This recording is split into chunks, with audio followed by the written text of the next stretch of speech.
What I want to talk today about is what is your and your team's superpowers. I'm not trying to be cute here by using special fancy terms, but let me try to define it. A superpower isn't your value proposition. Your value proposition is what you would do or have done. Your superpower is how you do it.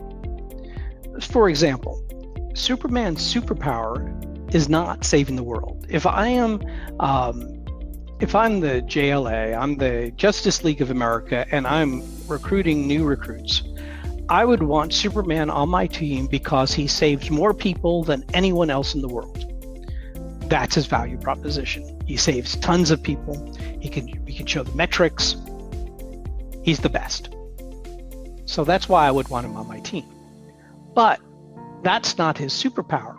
His superpower is his tools and his mindset. His heat ray, near vulnerability, his ability to fly or jump really, really far, all those things in conjunction become part of his superpowers. The problem with your value proposition is that it represents what you've done in the past. And that may resonate with somebody as you're talking to them, but past performance doesn't guarantee future results. That value proposition doesn't tell them how you're going to solve my problem today. That's the next piece. You need to be able to show the value to them, and not only what you're going to do, how you're going to do it. So, for example, when I'm talking to Superman, he can save lots of people, but that doesn't guarantee me I know for a fact that he's going to be able to help save my girlfriend who's trapped at the bottom of a mine with kryptonite all covered all around it. I may get worried because I know kryptonite Superman is not going to work out. But by understanding the superpowers, Superman could think between all the pieces of that he has, everything that makes Superman unique, he may be able to come up with the plan of how to address that quickly. As an example, I just did this earlier this month. I had a great conversation with an old colleague of mine. Best possible situation. It's an old colleague who's worked with me in the past.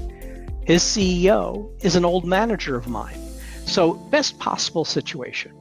We talked for a while on what their problems were, and the decision after the end of the phone call was that I was to present to them what I would do for them.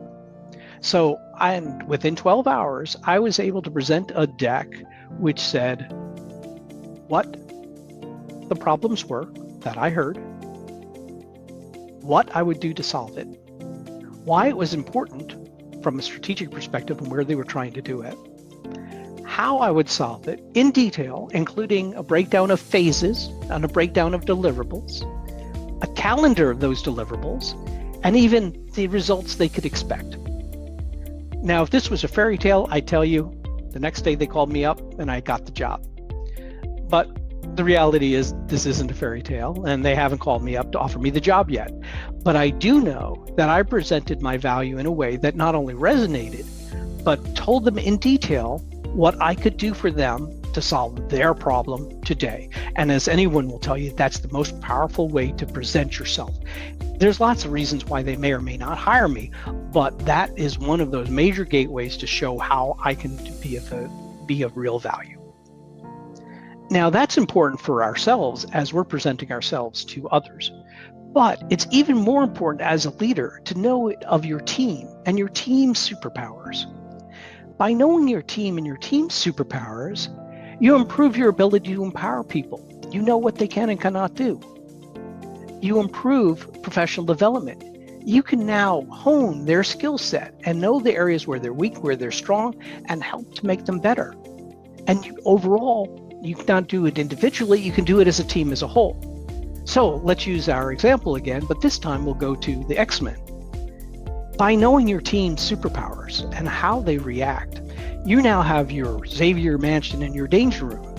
You're able to figure out how to make them work better together to be more maximum value for your company, for you and your company, to do what you really need to get accomplished. So you need to understand your value proposition, absolutely, but you need to know the how as well, and that's important. So I'm not going to go into great detail on how you do this to figure out your value proposition. Others do that way better than I could, or your superpowers, but I'll tell you how I look at it. You ask yourself questions. What makes the person you're looking at or yourself unique?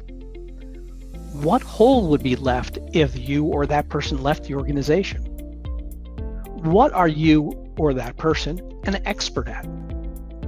Once you get that, you may more or less have your value proposition. But to get from your value proposition to your superpowers, now you're using a variation on the 5 why analysis.